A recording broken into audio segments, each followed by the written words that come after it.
কোন গত সরকারের 16 বছরের আমলের কোন ওসি এসিলেন ডিসি এসপি এমন ছিল না, মন্ত্রী মিনিস্টার এমন ছিল না যে হাজি নয়, যে উমরাকারী নয়, যে এমনও ছিল নাকি যে তাহাজ্জুদ গুজার।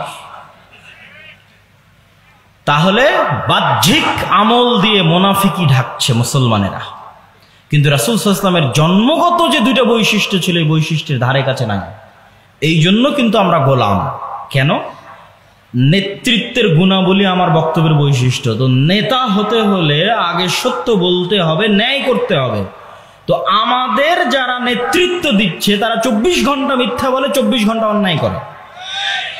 তো 24 ঘন্টা মিথ্যা বলছে, অন্যায় করছে, মানে তার নেতা হওয়ার যোগ্যতা নাই। আর আমাদের কোনো নেতা নাই, সেও গোলাম, আমরাও গোলাম। এতক্ষণ তো উচ্চ পদস্থ কর্মকর্তা কর্মচারীদের কথা বললাম, এবার চলে আসে আমাদের, মানে আমার এবং আপনার।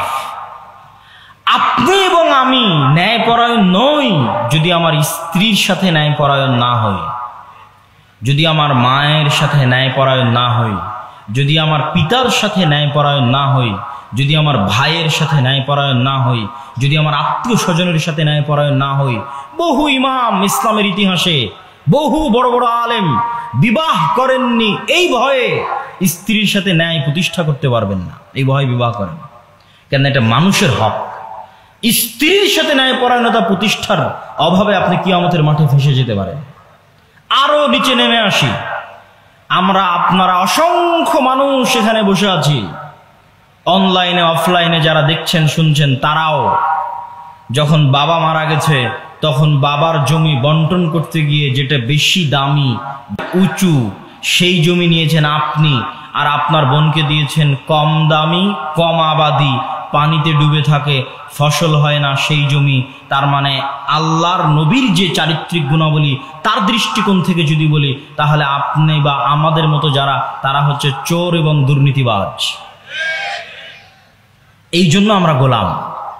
এরকম ব্যক্তি পর্যায়ে চলে যান, ন্যায়পরায়ণতা নাই। মসজিদ, মাদ্রাসা, ইসলামী দল, ইসলামী সংগঠন, ন্যায়পরায়ণতা নাই। ন্যায়পরায়ণতা, সত্যবাদিতা ছাড়া নেতা হতে পারবেন না। আল্লাহ আপনাকে নেতা বানাবে না, রাষ্ট্রের নেতা বানাবে না, সমাজের নেতা বানাবে না আল্লাহর দয়ায়, কিন্তু আমাদের মধ্যে নাই, অভাব আছে। এই কারণে সব বাহ্যিক আমল আখলাক থাকার পরও আমরা আল্লাহর দয়ায় নেতা হতে পারছি না। আমার ছোট ভাই আব্দুর রহিম গল্প শোনাতো যে সে যেহেতু ফিলিস্তিনে ত্রাণ বিতরণের কাজ করছে, তো তার অভিজ্ঞতা হয়েছে। সে আমাকে বলেছে যে আমি আমার বক্তব্যে বলেছি যে এই যুগের মুসলমানেরা বানু ইসরাইল, মানে মিথ্যায়, ধোকায়, শঠতায়, 2 নাম্বারিতে, অন্যায়, এই যুগের মুসলমানেরা বানু ইসরাইল। তো সে ত্রাণ বিতরণ করতে গিয়ে সেটা দেখেছে যে ইসরায়েলিরা কি মারছে ফিলিস্তিনিদেরকে, যারা ত্রাণ বিতরণ করছে তাদের ত্রাণ গাজা পর্যন্ত পৌঁছতে যত লেয়ারের সিন্ডিকেট আছে, 5, 10, 20 লেয়ারের যত সিন্ডিকেট আছে, এই প্রত্যেকটা সিন্ডিকেট মুসলমান কন্ট্রোল করে। আর মুসলমানেরা ওই সিন্ডিকেট দিয়ে আপনাকে যেতে হবে, ওই প্রত্যেকটা লেয়ারে তারা অবৈধভাবে টাকা নেয়। মানে আপনার একটা ভাই ক্ষুধার্ত অবস্থায় কাতরাচ্ছে গাজাতে, তার কাছে আপনি কষ্ট করে টাকা দিতে যাচ্ছেন, আর এক মুসলমান ওখানে বসে আছে সিন্ডিকেট মেনটেন করতেছে।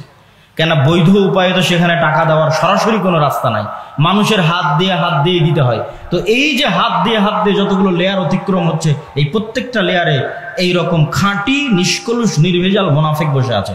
অথচ বাহ্যিকভাবে এরা সবচেয়ে বড় হাজি, সবচেয়ে বড় উমরাকারী, সবচেয়ে বড় নামাজি, সবচেয়ে বড় তাহাজ্জুদ গুজার, সবচেয়ে বড় আল্লাহওয়ালা। এই জন্য গোলাম, নেতা হতে পারবে না, গোলামি থেকে যাবে।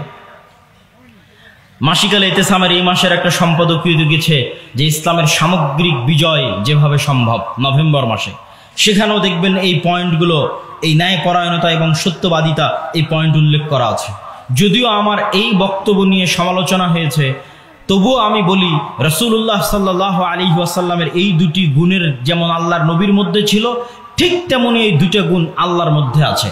আল্লাহ সুবহানাহু ওয়া তাআলা বলছেন, ওয়া তাম্মাত কালিমাতু রাব্বিকা সিদকান ওয়া আদলা। আল্লাহ যত আদেশ দিয়েছেন সব আদেশ ন্যায়ের সাথে দিয়েছেন, সব আদেশ সত্যের সাথে দিয়েছেন। এবং আল্লাহ নিজে বলেছেন, ইন্নী হারামতু যুলমা আলাইয়া, আমি অন্যায় করাকে আমার উপর হারাম করে নিয়েছি। সবচেয়ে নিখুঁত ন্যায়পরায়ণ, ন্যায় বিচারকারী, সবচেয়ে নিখুঁত নিপুণ ন্যায় বিচারক, ন্যায় পরায়ণকারী হচ্ছেন আল্লাহ সুবহানাহু ওয়া তাআলা, ন্যায় পরায়ণতা বাস্তবায়নকারী। আর এই জন্য তিনি ন্যায় পরায়ণতাকে এত পছন্দ করেন। রাসূলুল্লাহ সাল্লাল্লাহু আলাইহি ওয়াসাল্লাম বলেছেন, সাবআতু ইউদিল্লুহুমুল্লাহ ইয়াওমা লা দিল্লা ইল্লা দিল্লুহ, 7 শ্রেণীর মানুষকে কঠিন কিয়ামতের মাঠে বিশেষ ছায়া দেওয়া হবে। তার 1 নম্বরে যে বাহ্যিক ইবাদতগুলো আমরা দেখি, এগুলোকে রাখা হয়নি। যে আমি তাহাজ্জুদের সালাত আদায় করি, বা আমি প্রচণ্ড ওমরা পালন করি, প্রচুর নফল ওমরা পালন করি, প্রচুর নফল সিয়াম পালন করি। 1 নম্বরে রাখা আছে ইমামুন আদিল, ন্যায়পরায়ণ দায়িত্বশীল। মানে শুধু ন্যায়পরায়ণ রাষ্ট্রনেতা নয়, ন্যায়পরায়ণ পরিবারের দায়িত্বশীল, ন্যায়পরায়ণ সমাজের দায়িত্বশীল, ন্যায়পরায়ণ প্রতিষ্ঠানের দায়িত্বশীল, ন্যায়পরায়ণ মসজিদের দায়িত্বশীল, ন্যায়পরায়ণ মাদ্রাসার দায়িত্বশীল, ন্যায়পরায়ণ সংগঠনের দায়িত্বশীল। মানুষের মধ্যে ন্যায়পরায়ণতা প্রতিষ্ঠা করা অনেক বড় ইবাদত, অনেক বড় ইবাদত মানুষের মধ্যে ন্যায়পরায়ণতা প্রতিষ্ঠা করা। আর এটি না থাকার কারণে আমরা গোলাম, এটি না থাকার কারণে আল্লাহ আমাদেরকে রাষ্ট্র ক্ষমতা দেয় না। যত ইসলামী দল আছে, ইসলামী সংগঠন আছে, মসজিদ মাদ্রাসা আছে, দেখবেন এদের মধ্যে ভাঙ্গন কেন, ফাটল কেন? এক মাদ্রাসা থেকে আরেক মাদ্রাসা কেন তৈরি হয়? এক দল থেকে আরেক দল কেন ভাঙছে? প্রত্যেকটা জায়গায় গিয়ে দেখবেন, দেওবন্দি হোক, আহলে হাদিস হোক, এখানে মাসলা মাসাইলের মতভেদ নাই, আকীদার মতভেদ নাই। প্রত্যেকটা ফাটলের পিছনে আছে অন্যায় পরায়ণতা, অন্যায়, জুলম এবং মিথ্যা। হয় যিনি দায়িত্বশীল, যিনি দায়িত্ব পালন করছেন, দলের নেতা, সভাপতি, আমির, তিনি জালেম এবং মিথ্যুক, অথবা তার অধীনস্থ যারা মামুর তারা হয় জালেম, মিথ্যুক, অথবা যিনি প্রতিষ্ঠান পরিচালনা করছেন তিনি হয় অন্যায়কারী, জালেম, মিথ্যুক, অথবা ওই প্রতিষ্ঠানের অধীনস্থ যে 2 জনের মধ্যে সমস্যা হয়েছে সে হয় মিথ্যুক অথবা অন্যায়কারী। ওখানে মাসলা মাসাইলের কোনো মতভেদ নাই, ওখানে সমস্যা হচ্ছে ন্যায়পরায়ণতা প্রতিষ্ঠা করা জানে না। সালাত, সিয়াম, হজ, যাকাত, আকীদা খুব বিশুদ্ধ, কিন্তু ন্যায়পরায়ণ নয়, সত্যবাদী নয়। এই জন্য তাদেরকে আল্লাহ রাষ্ট্রের দায়িত্ব দিবেন না, রাষ্ট্রের নেতা বানাবেন না। গোলাম আছে, গোলাম হয়েই থাকতে হবে। আর যদি মনে করেন না রাষ্ট্রের দায়িত্ব নিব, তাহলে ওই যে 40 বছর যাবৎ আল্লাহর নবীকে প্রস্তুত করেছে নেতৃত্বের গুণাবলী দিয়ে, তার 1 নম্বর গুণ ছিল বলে সত্য, করে নেয়। সারা মক্কা জানে মুহাম্মদ সাল্লাল্লাহু আলাইহি ওয়াসাল্লাম সত্যবাদী, ন্যায়পরায়ণ। ওই রকম যখন একটা ছোট্ট মাদ্রাসাও যদি দাঁড়িয়ে যায়, একটা ছোট্ট সংগঠনও যদি দাঁড়িয়ে যায়, একজন ব্যক্তিও যদি দাঁড়িয়ে যায় যে জন্ম থেকে মৃত্যু পর্যন্ত সত্যবাদী এবং ন্যায়পরায়ণ, ওই রকম ব্যক্তি, ওই রকম প্রতিষ্ঠান, ওই রকম সংগঠন, ওই রকম লোকের হাতে আল্লাহ সুবহানাহু ওয়া তাআলা তার দয়ায় ইসলামের জন্য রাষ্ট্রের নেতা করবেন। জোরপূর্বক নেতা হওয়া যায়, কিন্তু আল্লাহর দয়ায় আল্লাহ আপনাকে রাষ্ট্রনেতা দিবে। তার আগে আপনার মধ্যে ন্যায়পরায়ণতা প্রতিষ্ঠা করতে হবে, সত্যবাদিতা প্রতিষ্ঠা করতে হবে। সম্মানিত উপস্থিতি, আমি আমার বক্তব্য দীর্ঘায়িত করতে ইচ্ছুক নই।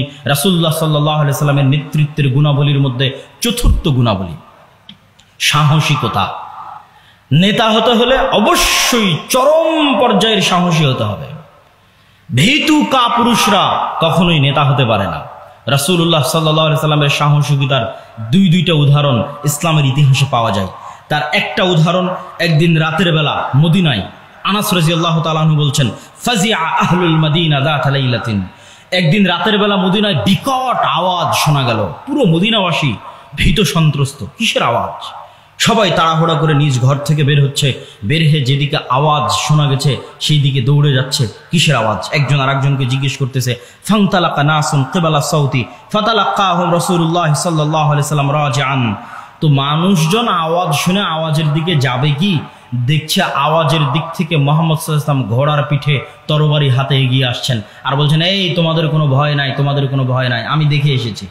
মানে মানুষ ভীত সন্ত্রস্ত অবস্থায় যাচ্ছে, তার আগে মানুষজন পৌঁছার আগে মুহাম্মদ সাল্লাল্লাহু আলাইহি ওয়াসাল্লাম দেখে এসেছে। কি সমস্যা! আল্লাহু আকবার!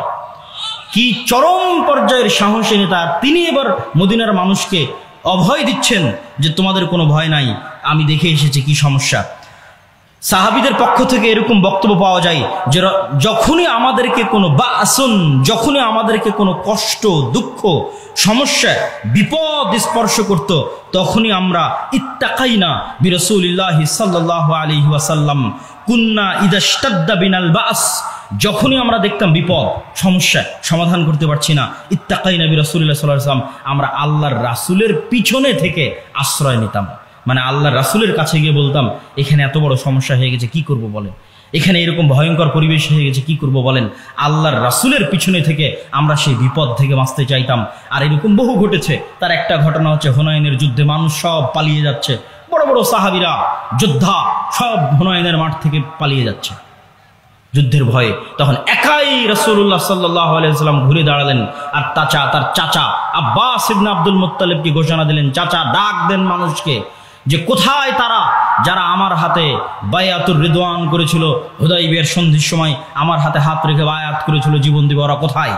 কোথায় তারা যারা বদরের যুদ্ধে অংশগ্রহণ করেছিল? কোথায় তারা যারা উহুদের যুদ্ধে অংশগ্রহণ করেছিল? এইভাবে তার চাচাকে উঁচু আওয়াজে ডাকার জন্য আহ্বান করলেন।